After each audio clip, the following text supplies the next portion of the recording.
From frequent flyer programs to exclusive hotels and secret societies, there are many ways people chase status.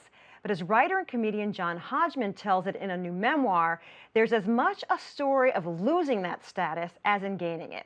PBS NewsHour Weekend's Christopher Booker sat down to chat with Hodgman to find out more. It was a pair of short-legged cattle-herding dogs that confirmed one of John Hodgman's creeping suspicions. That's Linus the Corgi and Chompers the Corgi, two extremely popular corgis on Instagram. I learned this when they were invited to the same exclusive party that I was, and I realized they were more famous than me. Though it had been a few years since he had lost his status as what he calls a famous minor television personality, it was the corgis who really humbled him. There was no sense hiding my feelings. It was terrible not to be on television, to learn that you were not even as famous as the least famous dog on the internet. But it is a pleasure to be human.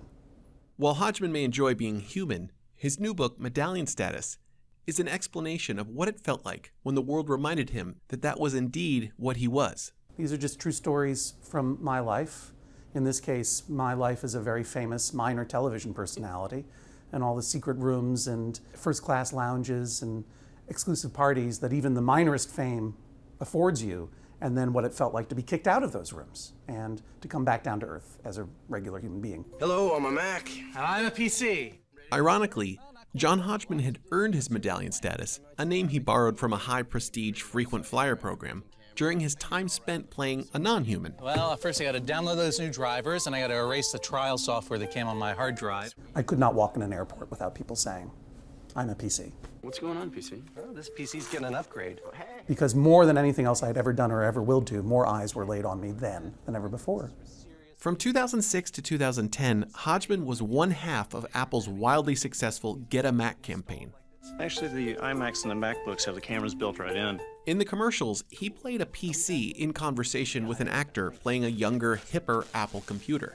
Mac, why don't you say something positive about PC? Okay, easy. PC, you are a wizard with numbers. PC struggled to understand how and why he was always falling short. I guess you are a little better at creative stuff. Well, thank you. Even though it's completely juvenile and a waste of time. Please welcome John Hodgman. John? Hodgman's foray onto the small screen had started with an appearance on The Daily Show with Jon Stewart, following the publication of his first book in 2005. That went so well that the show invited him back as a regular contributor. I sense, if I may, and I don't mean to embarrass you, I sense Hodgman mania. A few months later, Apple called. And you said no at first. Oh, yeah. It's true. I was a dummy. But they came back. I think about that and I get chills, because what if they said, oh, too bad, we've got a million other people to think about for this. How different my life would be, and how, not just in terms of fame or success, but in richness of experience. Yeah, we probably wouldn't be talking. We probably would be great enemies. PC, you want to see the website and home movie I made? Oh, I'm so creative, and all my programs are so easy to use. During his run of 66 commercials for Apple, Hodgman continued to contribute to The Daily Show, while landing additional acting roles. I just don't like your uterus. Don't get me wrong.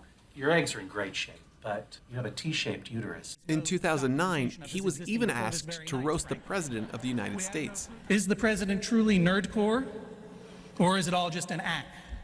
As fake as those obviously prosthetic ears. All of these experiences provided Hodgman a level of access few are granted. Not just the Sky Club at JFK, and not just, luxury hotels and so forth, but the secret gifting lounges at the Emmys where swag is given away to you simply because you exist while being famous. And literal Masonic lodge meetings where leaders of the world are meeting in secret to have a party, and you realize every conspiracy theory is true. And it's part of my obligation, I suppose, to show what's going on in there. And showing how status and fame and power and all of these small little vestments that we put on are really actually very flimsy and deserve to be pulled off every now and then so that we can really see ourselves.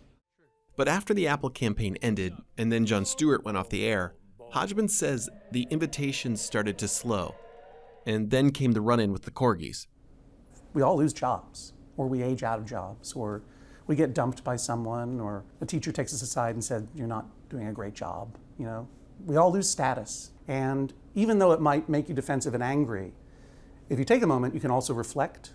You can readjust who you are and what you want to do in your life, and you can be better. So humiliation is except when it's purely cruel, it's actually a kind of gift. and it is part of the same impulse that leads to humility.